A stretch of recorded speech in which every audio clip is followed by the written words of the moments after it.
Good morning दोस्तों, मैं हूं आपका मित्र हरी पत्तार और मैं आज आपके लिए लेके आया हूं एक ऐसा टॉपिक जिस टॉपिक पे हम लोग बात करने वाले हैं। जिस टॉपिक के बारे में अगर आप सोच भी रहे हैं तो ये बहुत ही इंटरेस्टिंग टॉपिक है और वो बात करने वाला हूं मैं आज आपके साथ। क्या आप जानते हो कि आपकी सैलरी आपके घर में क्यों नहीं आती?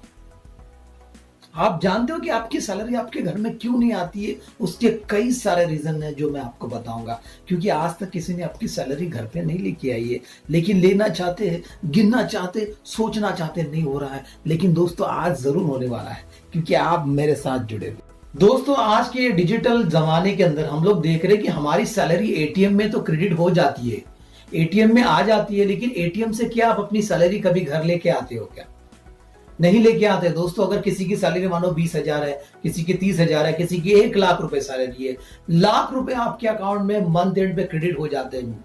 क्या आपने कभी देखा कि वो लाख रुपए लेके आप घर आए हो और आप उसको गिनोगे तो आपको फील होगा कि मैं 1 लाख रुपए कमाता हूं? दोस्तों अगर इस तरह से अगर हम देखते हैं कि आज के डिजिटल जमाने में हम लोग जो है पैसा तो जमा कर रहे हैं, पैसा तो इकट्ठा कर रहे हैं, लेकिन आने वाला पैसा उस एटीएम से ही मार्केट में चला जा रहा है, आपके घर तक, आपके पॉकेट में, आपके सेविंग में इस्तेमाल नहीं हो रहा है। दोस्तों एक एग्जांपल देके मैं बताऊंगा कि हमारा खर्च कितना हो रहा है। जितनी सैलरी आपकी आती है उसका कुछ हिस्सा परसेंटेज में आपको डिवाइड करके बताता हूं कि आपका जो खर्च है सैलरी आते ही आपका जो है देखा गया। तो अभी के जीवन में, अभी के लाइफस्टाइल में हम लोग देखते हैं कि हमारे कुछ खर्चे ऐसे हैं जो हमारे सैलरी के जो है साथ बिल्कुल जुड़े हुए हैं, यानी कि एक बॉक्स में हम लोग जो है एक जुड़े हुए, उससे आउट ऑफ बॉक्स हम जा नहीं पा रहे हैं। क्यों नहीं जा पा रहे हैं दोस्तों? उसका रीजन है, पहला ये रीजन है कि आपको बताऊं कि आपका सैलरी आने के बाद आपका जो है एक्सपेंसेस है वो 45% है। 45% आपका एक्सपेंसेस हो रहा है। 15% की आपकी लाइबिलिटीज है, 10% के आपके ऊपर लोन है और 10% आपका लिक्विड आइटम में खर्च हो रहा है, जैसे कि आपका पेट्रोल है, आपका डीजल है, आपका एचपी गैस है, या आपका जो है छोटा मोटा चाय पानी का डेली का खर्च है, इस पे भी आपका 10% खर्च हो रहा है। तो इस तरह से देखा गया तो आपका जो है पूरा 80% पैसा जो है सैलरी का खत्म हो रहा है। साथ में आप जो है हर साल का जो है सैलरी में से आप देखते हो कि आप 10% तो कपड़ों में खर्च करते हो और 10% आपका जो है वो ट्रैवलिंग में खर्च होता है। तो इस तरह से पूरी सैलरी आपकी 100% खत्म हो जाती है।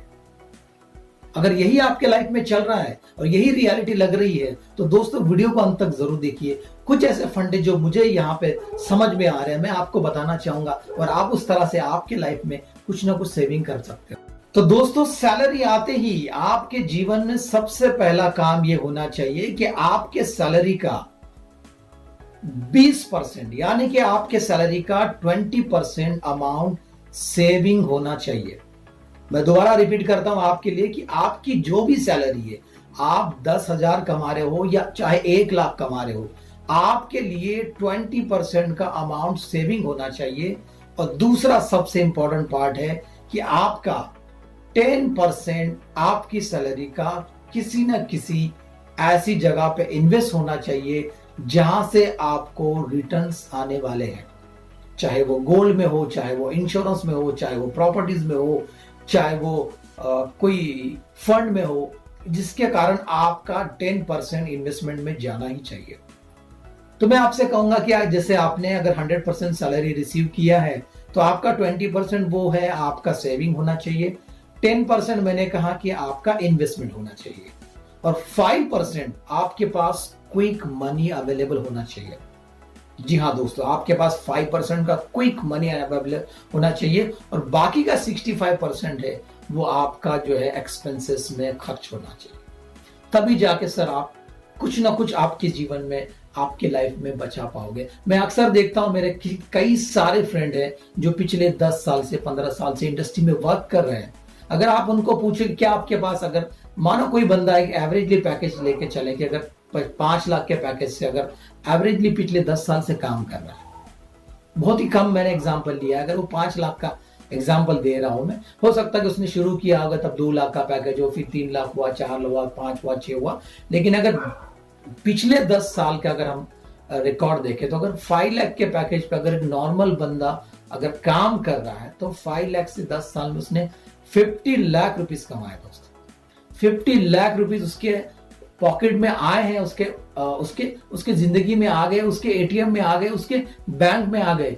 लेकिन अगर आज भी उसको सवाल पूछा जाए कि क्या आपने इस 10 साल के अंदर 10% भी सेविंग की है,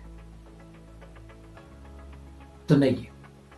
तो आंसर होगा नहीं। क्यों नहीं? क्योंकि हमने सारा पैसा जो है वो खर्च कर दिया। जैसे मैंने शुरू में वीडियो के बताया उस तरह से वो खर्च हो गया दोस्तों। इसीलिए आपको मैं कहता हूं कि अगर कोई बंदा 50 लाख रुपए 10 साल में अपने बैंक खाते में लेता है और उसके पास अभी करंट में अगर 5 लाख रुपीस की क्विक मनी या क्विक फंड उसका अवेलेबल नहीं है तो उसकी लाइफ में बहुत दिक्कतें आगे आ सकती हैं दोस्तों।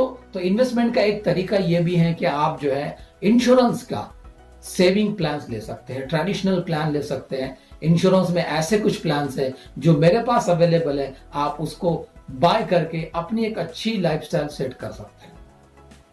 ऐसा प्लान अभी मैं आपको बताने वाला हूं कि जो आप इस साल पैसा भरोगे, इस साल मानो अगर आपने उस प्लान के अंदर हर साल के 1 लाख रुपीज सेविंग करना शुरू किए तो आप अगले साल से रिटर्न पाना शुरू कर सकते हैं। और वो भी आपके पूरी अगली 40 साल तक, जिंदगी के 40 साल तक आप उसका रिटर्न ले सकते हो, और वो भी हर साल का अच्छा खासा रिटर्न।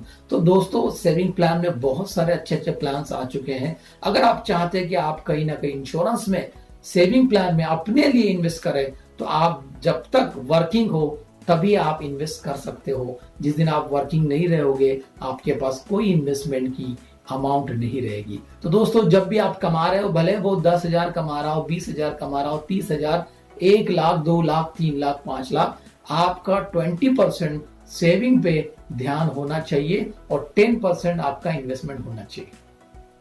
तो दोस्तों ये वीडियो मुझे लगता है कि आप सभी लोगों को पसंद आया होगा।